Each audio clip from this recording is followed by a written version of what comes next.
बताता हूँ। जब आप किसी भी तरह का डायग्नोसिस कराते हैं जिसमें रेस, एक्सरे है, सीटी स्कैन है, एमआरआई है, ये सारी चीज़ें एक काम करती है, आपके बॉडी का सिग्नलिंग सिस्टम को खराब कर देती है।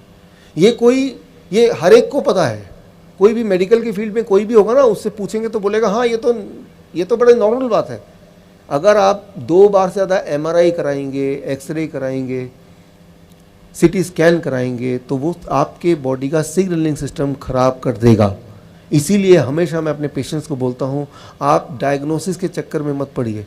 आप डायग्नोसिस करने जाएंगे, सिग्नलिंग सिस्टम खराब हो जाएगा तो एक और बीमारी घर लेके आएंगे, और ये अक्सर देखा गया है।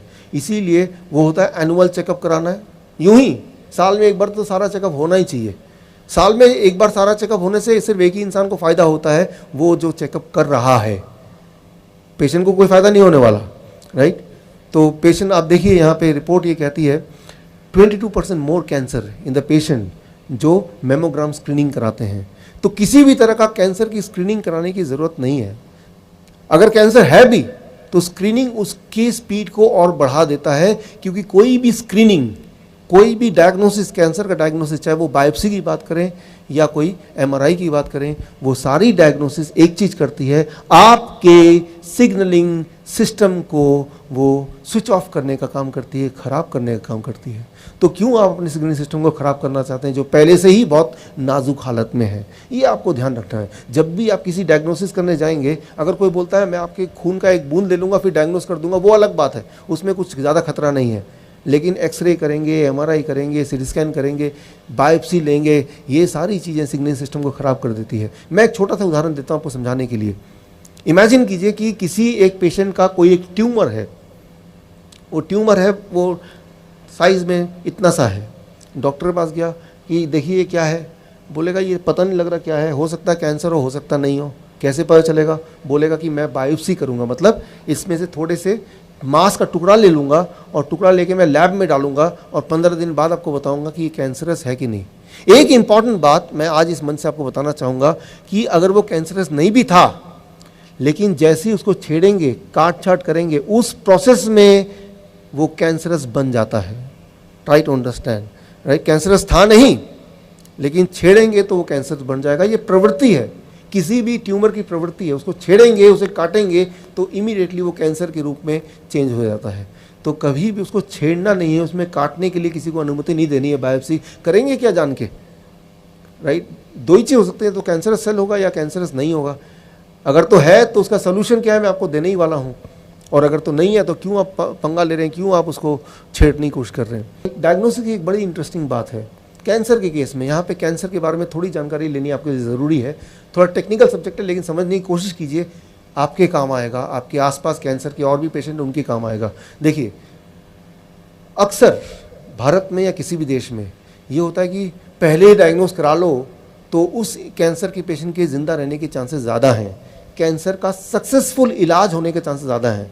जिन लोगों ने पहले कैंसर का इलाज शुरू कर दिया, यानी कि पहले डायग्नोस कर लिया, उनके रेट ऑफ सक्सेस ज़्यादा है। अच्छा, कैंसर का इलाज को सक्सेस कब मानते हैं? उसका एक आंकड़ा पूरे दुनिया में है, जब इलाज शुरू हुआ उस दिन से लेके अगर वो पेशेंट 5 साल से ज़्यादा जिंदा रहा, 5 साल 1 दिन भी जिंदा रहा, तो उसे सक्सेस बोलेंगे। सक्सेस का मतलब ये नहीं कि कैंसर चला गया, वो कभी कैंसर हुआ नहीं। सक्सेस का मतलब ये कि आपको या मुझे कैंसर है और आज से मेरा इलाज शुरू है, आज से लेके 5 साल 1 दिन हो गए, इलाज चल रहा है, मैं परेशानी में हूँ, लेकिन अगर 5 साल बीत गए और मैं ज़िंदा फिर भी हूँ, तो यानी कि वो सक्सेस केस बोलते हैं। अब देखिए, एक छोटा सा एग्जाम्पल मैं ले रहा हूँ आपको समझाने के लिए। एक आदमी है, पहले क्या होता था कि जब कोई दिक्कत होती थी तो जाके वो डायग्नोस कराते थे। आज क्या होता है कि यूं ही ईयरली चेकअप करते हैं। तो ईयरली चेकअप में क्या है, मैं आपको बता दूं कि आप डायग्नोस कीजिए, चांसेस हैं कि आपके बॉडी के, हर एक के बॉडी में, इवन मेरे बॉडी में कैंसर के सेल मिलने ही मिलने हैं। बहुत ध्यान से डायग्नोस करेंगे, हर एक की बॉडी में मिल जाएगा। इलाज आज से शुरू हो गया, इलाज आज से शुरू हो गया, पहले से शुरू हो गया, तो 5 साल तक कुछ ना कुछ चलता रहेगा, बोलेंगे तो सक्सेस केस है। जबकि किसी को कैंसर है भी पहले के टाइम पे, आज से 10 साल पहले, तो मान लीजिए एक इंसान है, उसकी उम्र है 86 साल का, राइट, और 86 साल के में उसको पेट में दर्द होता है। अब वो डायग्नोसिस करने जाता है और इलाज अब शुरू होता है और 90 साल की उम्र में वो मारा जाता है, तो ये फेलियर हो गया। लेकिन आज के केस में कि वो 2 साल पहले ही डायग्नोस करने चला गया जब कोई तकलीफ भी नहीं थी, तो 2 साल पहले से ही इलाज करना शुरू हो गया, अब भी वो 90 की एज में मरा, तो इसको सक्सेस बोलेंगे। क्योंकि कितने साल जिया, अब 6 साल जिया, 6 ईयर्स, तो बोलेंगे देखो सक्सेसफुल केस है। जबकि दोनों केसेस में उसका जो लेंथ ऑफ लाइफ है वो सेम रहा। तो मैं यही बोलता हूँ हमेशा पेशेंट को कि आपको डायग्नोसिस कराने की जल्दी नहीं करनी, डायग्नोसिस पे ध्यान नहीं देना है, सोल्यूशन पे ध्यान दीजिए, क्या करें कि उसको हम सॉल्व करें। एक बात सिंपल याद रखिए दिमाग में, अगर किसी के बॉडी में कैंसर सेल है तो वो सिर्फ एक जगह नहीं है, वो पूरे बॉडी में फैल चुका है।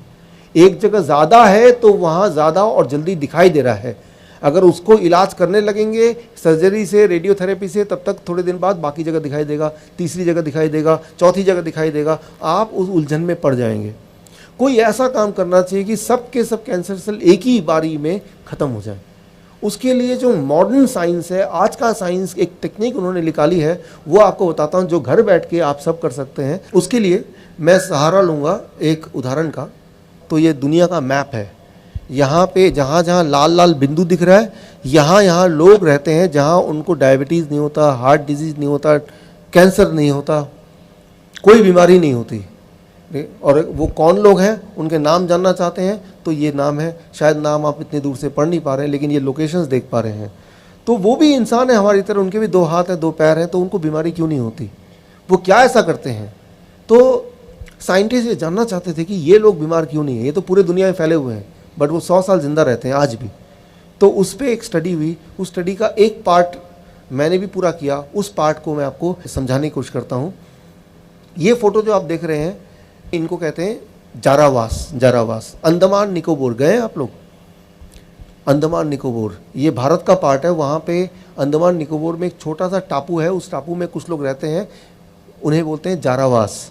और आज से 50,000 साल पहले, मैं 500 साल पहले नहीं बोल रहा हूँ, 5,000 साल पहले की बात नहीं बोल रहा हूँ, 50,000 साल पहले जब मानव, इंसान बाकी जानवरों की तरह रहता था, पेड़ में रहता था या गुफा में रहता था, बाकी जानवरों से लड़के ज़िंदा रहता था, जब इंसान कपड़े नहीं पहनता था, 50,000 साल पहले से लेके अब तक एक छोटा सा टापू अंडमान निकोबार का, जो पूरे दुनिया से अलग हो गया और दुनिया से उनका तालमेल ना के बराबर था अभी तक। तो वहाँ पे कोई डेवलपमेंट नहीं हुई, वहाँ पे कोई ग्रोथ नहीं हुई, वहाँ पे कोई गाड़ियाँ नहीं है, वहाँ पे बिल्डिंग नहीं है, वहाँ पे कपड़े लोग नहीं पहनते। और आज अगर वहाँ आप चले जाएं तो वहाँ पे आज भी वो आदि मानव, जो आप बचपन में पढ़ते थे ना हिस्ट्री में, आदि मानव की तरह आज भी वहाँ पे जंगल में जंगली लोग की तरह वो रहते हैं।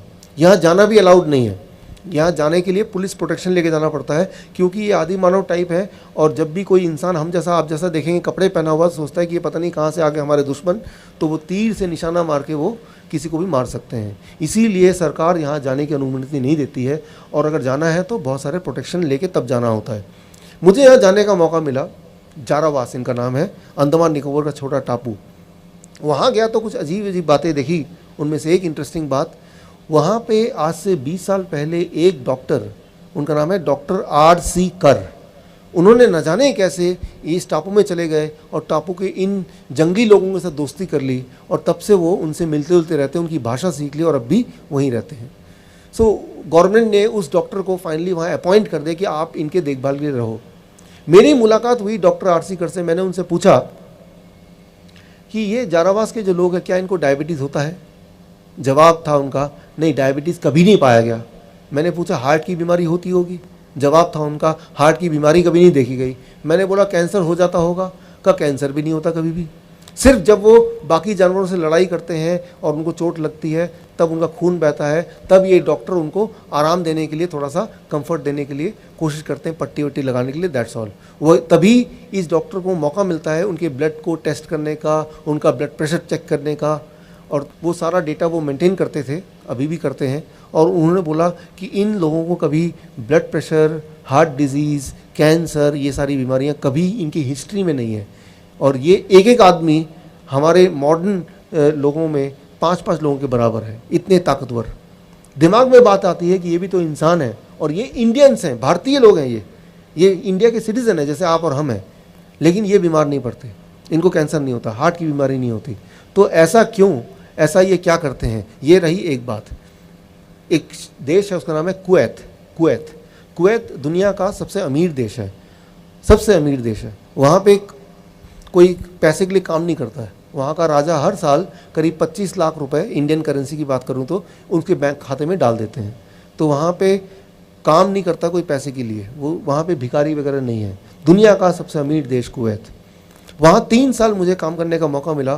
कुवैत मेडिकल एसोसिएशन की थोड़ी मदद ली। एक बात मैंने पाई, दुनिया का सबसे ज़्यादा डायबिटिक देश, सबसे ज़्यादा मात्रा में डायबिटीज़, भारत से डबल 2 गुना, वो है कुवैत। भारत में 9% लोग डायबिटीज़ पेशेंट है, तो वहाँ पे 20% लोग डायबिटीज़ पेशेंट है। दिमाग में बात आई कि ये इतने ज़्यादा डायबिटीज़ पेशेंट क्यों हैं, इतनी ज़्यादा हार्ट की बीमारी क्यों है, इतने ज़्यादा लोग मोटे क्यों हैं, इतनी ज़्यादा कैंसर क्यों है इस देश में। और फिर मैंने उसको कंपेयर किया कि जारावास से मैंने कंपेयर किया कि